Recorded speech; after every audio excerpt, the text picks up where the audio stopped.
Varicose veins కి సరైన చికిత్స కోసం సంప్రదించండి ఎవిస్ హాస్పిటల్. నమస్తే రమగారు. నమస్తే జయ. రమగారు, మనకి మార్గశిర మాసంలో గురువారాలకు కూడా ప్రత్యేకమైన విశిష్టత ఉంది.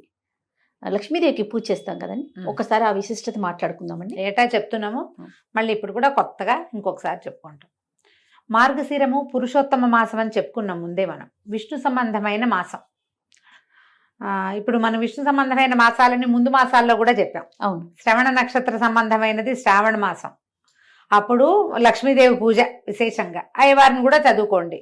అక్కడి నుంచి శ్రావణం తర్వాత భాద్రపదం లేదు, ఆశ్వీజం తర్వాత కార్తీకం. ఆశ్వీజ మాసం అంతా దుర్గా పూజ చేసాం. అవును. తర్వాత కార్తీకమేమో దామోదర ప్రీత్యర్థం చేసాం. ఈ మార్గశిరము సాక్షాత్తు విష్ణు స్వరూపం. అక్కడ కార్తీక దామోదర ప్రీత్యర్థం శివాభిషేకం దుర్గాభిషేకం చెప్పుకున్నాం.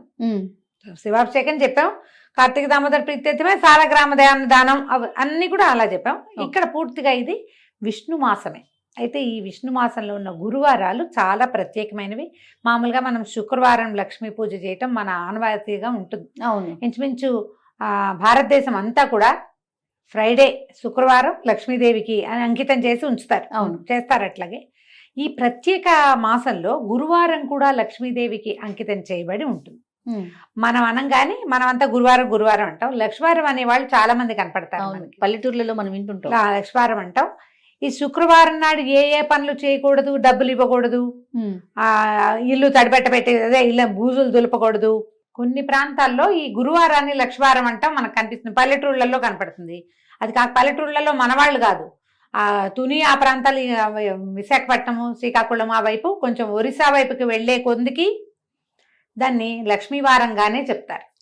లక్ష్మీవారం అంటారు. ఆ రోజున మనం ఇళ్ళు బూజులు దులపటం కానీ, తర్వాత ఏమో చెత్త బయట పడేయటము, పాత సామాన్లు తీసి బయట పారేయటము అలాంటివి కూడా చెయ్యరు. గురు శుక్ర 2 రోజులు పట్టింపే వాళ్ళకి. ఓకే. మనం మిగిలిన రోజులంతా శుక్రవారమే పాటించిన మార్గశిరంలో మాత్రం ప్రత్యేకంగా లక్ష్మీ పూజ చేసుకోవటం ఒక విధానంగా కనపడుతుంది. ఇప్పుడు మనం మామూలుగా అసలు రోజువారీ లక్ష్మీ పూజ కాకుండా మార్గశిర గురువార వ్రతం అని ఒక నోము కూడా ఉంది. నోముకు ఒక నియమం, పూజ అయ్యేదాకా ఏమీ తినకూడదు. గురువారం నాడు నెత్తికి నూనె రాసుకోకూడదు, పూజ అయ్యేదాకా తలకాయ దువ్వుకోకూడదు, ఏమీ తినకూడదు. ముందు చెప్పిందే ఇది. తర్వాత పూజ అయిపోయాక ప్రసాదం పుచ్చుకుని ఈ కథని ఎవరికైనా చెప్పాలి. తెలిసిన వాళ్ళకైనా సరే కథ విను అని ఫోన్లో అయినా కథ చెప్పేయాలి. ఇది నియమం. ఈ నియమం ప్రకారం మనకి ఇళ్లలో ఎవరికైతే మార్గశిర గురువార వ్రతాలు ఉన్నాయో, నోములు వ్రతాలు ఉన్న కుటుంబాలు కొన్ని ఉంటాయి, అలవాటుగా అనుచరణంగా వచ్చినవి. మీకు అలవాటు ఉంటే లక్షణంగా చేసుకోండి మీ పద్ధతుల ప్రకారం. అలవాటు లేదు, మనకు తెలీదు, మనం ఇప్పుడే వింటున్నాం, లేదా 4 ఏళ్ల క్రితం చెప్పడం మొదలుపెట్టాం, 4 ఏళ్ల నుంచి వింటున్న వాళ్ళు, ఇవాళే వింటున్న వాళ్ళు కూడా హాయిగా సంతోషంగా లక్ష్మీ పూజ చేసుకోండి. మార్గశిర మాసం పురుషోత్తమ మాసం కాబట్టి అమ్మవారి లక్ష్మీదేవి నిత్యానపాయిని, ఆయన్ని అనుసరించి ఉంటుంది. స్వామివారే సాక్షాత్తు స్వరూపంగా భావించేటువంటి మార్గశిరంలో ఆమెని గురు శుక్ర 2 రోజులు పూజించండి. గురువారం నాడు మనం ఎలాగో కథ చెప్తాం కదా, అవును, హాయిగా ఈ కథ వినేయండి. ఆ కథ అందేసుకుని అక్షంతలు చేత పుచ్చుకోండి. లక్ష్మీ పూజ అయిపోయాక చివర ఆ కథ విన్నాక అక్షంతలు కొన్ని అమ్మవారి మీద వేసి కొన్ని మన మీద వేసుకోండి. ప్రత్యేకంగా స్వరూపము ఏమీ పెట్టుకోక్కర్లేదు. మీ ఇంట్లో ఏ లక్ష్మీదేవి పటం ఉందో, ఏ లక్ష్మీదేవి విగ్రహమో ప్రతిమా విశేషమో ఉంటుంది. కొంతమంది దగ్గర కాయిన్స్ ఉంటాయి, బంగారు రూపులు ఉంటాయి, వాటికి పూజ చేసుకునే అలవాటు ఉంటే చక్కగా ఆ రూపుకే, ఆ ప్రతిభకే, ఆ ఫోటోకే పూజ చేసుకోండి.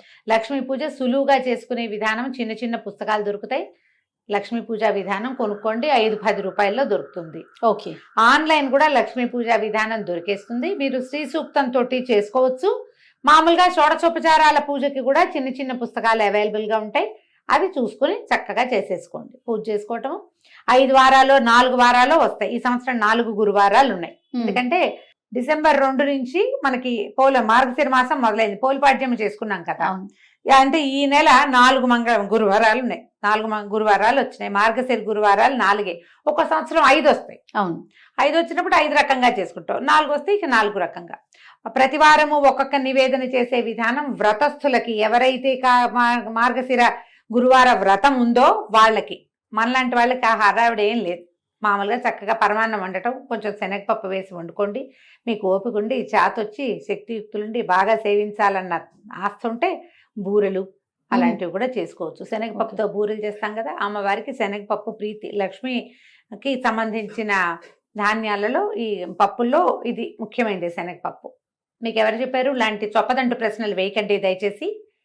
శనగపప్పు లక్ష్మీదేవి ప్రశ్నలు కూడా ఎదుర్కొంటున్నారు రమణ. బ్రహ్మాండంగా ఎదురు. మీకు ఎవరు చెప్పారు?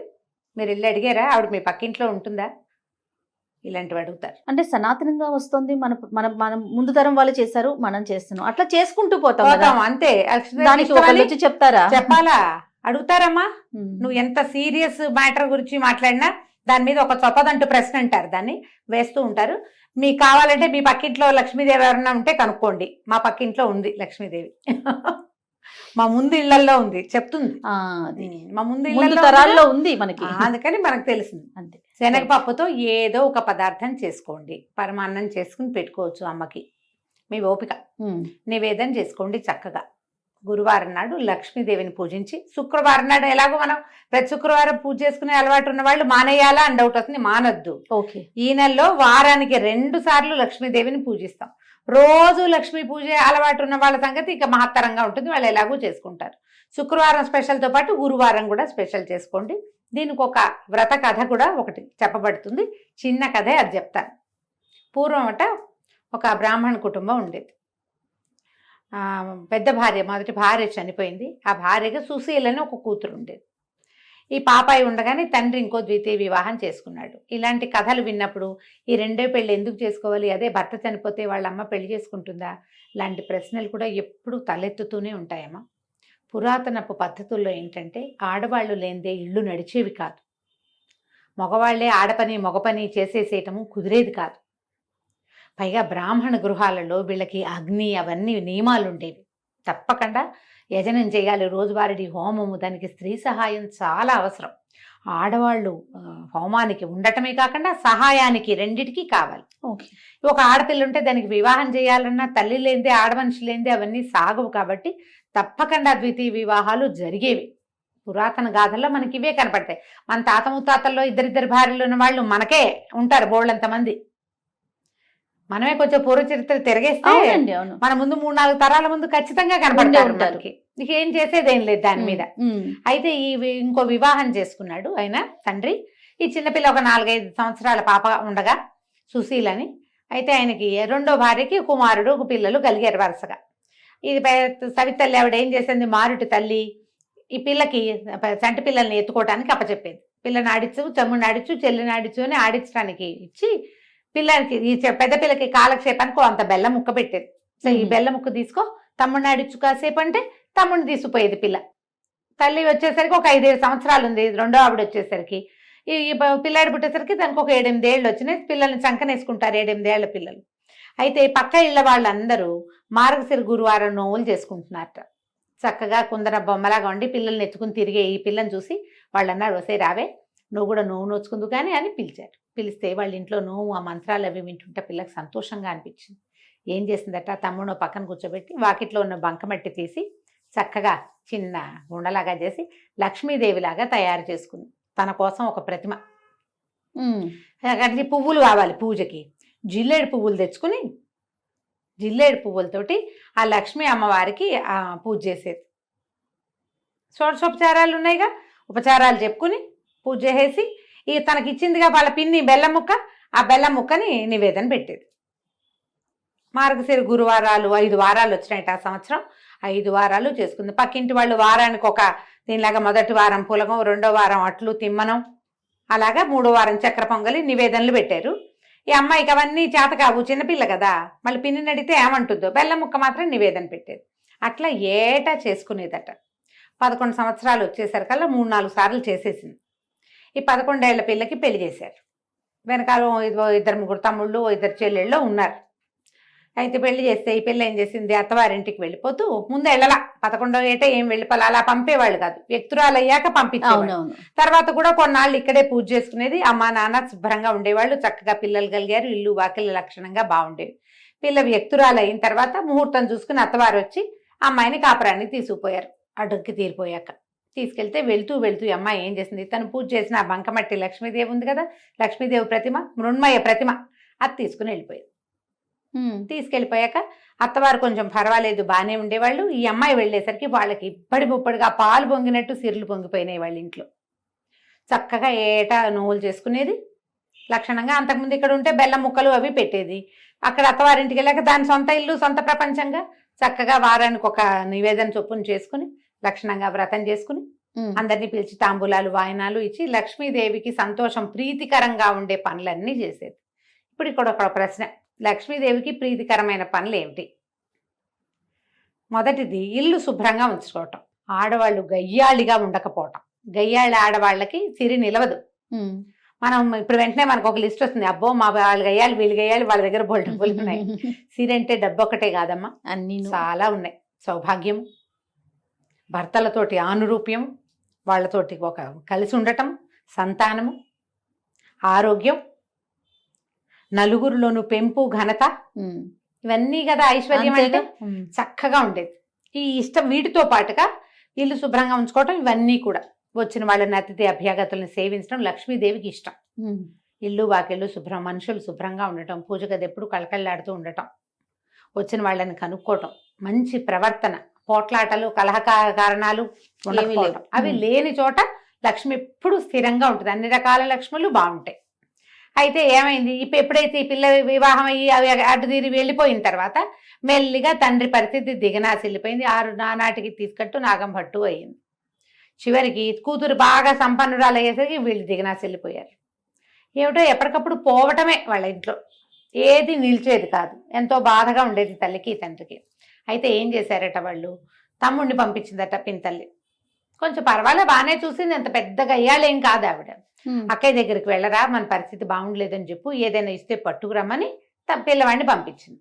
కొడుకేమో వెళ్ళాడు వాళ్ళ ఇంటికి. వెళ్తే అక్కయ్య వాడికి అన్నం పెట్టి అన్ని 4 కనుక్కుని, అయ్యో వీళ్ళ పరిస్థితి బాగుండలేదు, డబ్బుగా ఇచ్చి పంపిస్తే చుట్టుపక్కల వాళ్ళు చూస్తారు, భర్త వాళ్ళు ఏమనుకుంటారోనని ఏం చేసింది, ఒక వెదురుగాడని ఇంత పొడుగాటి కర్రని జాగ్రత్తగా తొలిపించి దాని నిండా బంగారు నాణేలు పోసి దాన్ని కవర్ చేయించేసి, ఒరే ఇంటికి పట్టుకెళ్ళరా తమ్ముడు అని కర్ర చేతులు పెట్టింది. ఈ పిల్లాడు అక్క కర్రే ఇచ్చింది అనుకున్నాడు, అందులో డబ్బులు ఉన్నాయన్న సంగతి తమ్ముడికి అమ్మాయి చెప్పల. కర్ర పుచ్చుకుని వెళ్ళాడు. వెళ్ళేసరికి అలా మధ్యదారిలో ఎక్కడో కర్ర దేనికో ఆనించి ఎక్కడో కూర్చుని పడుకుని నిద్రపోయాడు. వాడి సొంత కర్ర కాదు కదా, అలవాటు కూడా లేదు, మర్చిపోయి వెళ్ళిపోయాడు. ఎవరో చేపాటి కర్ర బాగుందని తీసుకుపోయారు. వాళ్ళ అదృష్టవంతులైతే వాళ్ళకి దొరుకుంటుందా లక్ష్మీదేవి. తల్లి అడిగింది, ఏమి ఇచ్చిందిరా అక్క అంటే, ఏమో నమ్మ కర్ర ఇచ్చింది, అది నేను ఎక్కడో వదిలేశాను అన్నాడు. ఆవిడికి అర్థం కాల, కూతురు ఏం పంపింది ఏమిటి సంగతి. మళ్ళీ కొన్నాళ్ళు పోయాక మళ్ళా కొడుకుని పంపించింది. కొడుకుని పంపిస్తే ఈ అమ్మాయి ఏం చేసింది, ఈసారి నాన్న కోసం ఒక జత చెప్పులు కుట్టించాను, చెప్పులు పట్టుకెళ్ళమని ఆ చెప్పులు జాగ్రత్తగా పక్క కుట్లు ఊడదీసి చెప్పులు నిండా బంగారం కాసులు పెట్టి కుట్టించేసి చేతిలో పెట్టింది. ఇప్పుడు చెప్పలేదు. పిల్లాడు చెప్పకూడదు, ఊరికే చెప్పులు నాన్నకి అంటే పట్టుకుపోతాడు అనుకుంది. ఒక గుడ్డలో చుట్టిచ్చింది. వాడు ఆ చెప్పుల మూట దీని మీద పెట్టి ఒక గట్టు మీద పెట్టి చెరువు గట్టును పడుకున్నాడు చల్లగాలికి. ఎవరో చెప్పులు పెట్టిపోయారు. 3వసారి మళ్ళీ పంపించింది తల్లి 2 నెలల తర్వాత. ఈ అమ్మాయి ఒక గుమ్మడికాయ పై డిప్ప తీసి లోపల గింజలన్నీ తీసేసి దాని నిండా బంగారు కాసులు పోసి పంపించింది. ఆ బంగారు కాసులు గుమ్మడికాయ కూడా వాడు వదిలేశాడు. అంటే సంధ్యావందనాన్ని దిగాడు, ఎవరో గుమ్మడి పండు బాగుందని బ్రాహ్మలు ఎవరో వెళ్తున్న వాళ్ళు ఎవరో వదిలిపెట్టి పోయారనుకుని తీసుకుపోయారు. ఇక చివరికి తల్లి కనిపించింది, ఇక్కడ అమ్మాయి ఏదో సహాయం చేయడానికి ప్రయత్నం చేస్తోంది, పంపిస్తోంది ఏవో వస్తువులు, సరిగ్గా తేలేకపోతున్నాడు. సరే నేనే వెళ్తానని తండ్రిని పెద్ద కొడుకుని వదిలిపెట్టి చిన్నపిల్లలు ఆడపిల్లలు ఉంటే వాళ్ళందరినీ వెంబడి పెట్టుకుని పెద్ద కూతురు ఇంటికి వెళ్ళింది. తల్లి పేదగా ఉన్న తల్లి మాసిపోయినట్టున్న చెల్లెళ్ళని చూసి పిల్ల అయ్యో బాధపడి తల్లిని చక్కగా పోషించి 10 రోజులు ఉంచుకున్నాక ఇదంతా ఏం జరిగింది ఏమిటి మాట్లాడుకుంటే, అమ్మ బంగారు కాసులు పోసానే ఏమైపోయినాయో అంటే, ఎవడో అదృష్టవంతులకు దొరికింది, మనకు అదృష్టం లేదు. ఈ అమ్మాయి ఏమంది, ఇంకా 10 రోజులుంటూ మార్గశిర మాసం రాబోతుంది, నేను మార్గశిర గురువారం నోవులు నోచుకుంటానమ్మా, నాతో పాటు నువ్వు కూడా నోచుకుందు కానీ ఇక్కడే ఉండమని తల్లిని చెల్లెళ్ళని ఉంచుకుంది. ఏమీ తినద్దమ్మా, గురువారం పొద్దున్నే చెప్పింది, ఏమీ తినద్దంటే సరేనంది ఆవిడ. పిల్లలందరినీ కూర్చోబెట్టి సద్దెన్నాలు పెట్టమంటే, అమ్మమ్మ సద్దన్నం పెడుతూ పెరుగన్నంలో ఉప్పేయి అన్నారట పిల్లలు. ఉప్పు సరిపోయిందో లేదో చూద్దామని ఒక సద్దెన్నం ముద్ద నోట్లో వేసుకుంది. కూతురు, అయ్యో అమ్మ అన్నం తిన్నావు ఇంకేట పనికి వస్తుంది, తినకూడదుగా, మెతుకు కూడా పోకూడదు లోపలికి. కూతురు నోచుకుంది నోము. తల్లి సర్దు కూరుకుంది, ప్రసాదం తిని ఊరుకున్నారు. రెండో వారం ఏం చేసింది, పిల్లలకి నెత్తికి తలగా నూనె రాస్తూ ఆ నూనె చేతులు నెత్తికి రాసుకుంది. చాలా మంది చేస్తాం అట్లా. ఇప్పుడు మాయిశ్చరైజర్ కూడా ఎక్కువ పోసుకున్నాం అనుకో చేతిలో, ఎవరో ఒకరి చేతిలో రాసేస్తాం. ఆ నెత్తికి రాసుకునేసరికి నూనె రాసుకోకూడదు, అసలు నూనె రాసి తలంటి చేయకూడదు గురువారం నాడు. మామూలుగానే పనికిరాదు, ఇప్పుడు అస్సలు పనికిరాదు, పూజకు పనికిరాదు, నోముకు అడ్డంకి. 2వ వారము పోయింది. 3వ వారం కూతురు ఏం చేసింది, అమ్మ ఇట కాదు, నువ్వు ఓ పని చెయ్యి, నేను గొయ్యి తీసి గోతులో కప్పెడతాను, నిన్ను గోతులోనే కూర్చో, బయటికి రావద్దు. తర్వాత పూజ పనంతా తెముల్చుకుని పూజకు ఏర్పాట్లు అయ్యాక నేను లేవదీస్తాను, అప్పుడు నీళ్లు పోసుకుని పూజలో కూర్చుందు. కానీ నీ తల్లిని ఒక దేనికోసమో తీసిన గోతిలో కూర్చోబెట్టి పైన ఒక చిన్న పల్చటి చెక్క ఒకటి అడ్డం పెట్టి అమ్మాయి పని చేసుకుంటుంది. ఈ పిల్లలు ఏం చేశారు, 5-6 ఆడపిల్లలు, అమ్మాయికి పిల్లలు ఉన్నారు, పిల్లల్ని తెచ్చింది కదా ఈవిడ కూడా. పిల్లలు ఆడుకుంటూ అరటిపళ్ళు తిని తొక్కలు పడేశారు. ఈ పల్చటి చెక్క వీళ్ళు ఇడిదిరిగి చెక్క తొలగిపోయి అరటిపండు తొక్కు ఈవిడ దగ్గర పడింది. ఈవిడ అప్పటికి 2-3 గంటల నుంచి ఆ గోతలో కూర్చుని ఉంది. అరటిపండు చేత్తో పుచ్చుకుంటే దాని లోపల అడుగుని ఇట్లా గుజ్జల్లే ఉంటుంది కదా, ఊరికే ఇట్లా గోరుతోటని ఇలా నాలుగుకి రాసుకుంది. 3వ వారం కూడా పోయింది. అమ్మ ఏమి తినలేదు కదే అని అడిగితే, కాదే అరటిపండు తొక్కలో లోపల గుజ్జు నోట్లో వేసుకున్నానమ్మా అనేసరికి పనికిరాలి. ఇక 4వ వారం అమ్మ ఏం చేసిందిట కాదని తల్లిని పొద్దున్న లేవగానే ఆవిడ తన చెంగుగా ఆవిడ చేయి కట్టేసుకుని, నువ్వు నాతోటే ఉండు, నువ్వు ఇంకేం పని చేయదు, నా వెనకాలే ఉండని తల్లితోటే అటు ఇటు తిరిగి మొత్తానికి సరిగ్గా పూజ జరిగే వేళకి స్నానం చేయించి కూర్చోబెట్టింది. తల్లి పిల్ల ఇద్దరు నువ్వు నోచుకున్నారు. తాంబూలాలు వాయనం పెట్టారు లక్ష్మీదేవికి. పెట్టి లక్ష్మీదేవిని ప్రార్థించింది. ఈ ప్రతిమ ఉంది కదా, ఆ ప్రతిమలోంచి లక్ష్మీదేవి లేచి వచ్చేదట అమ్మాయి దగ్గరికి. లేచి వచ్చి కూతురు వాయనం తీసుకుని తల్లి వాయనాన్ని వదిలిపెట్టేసింది.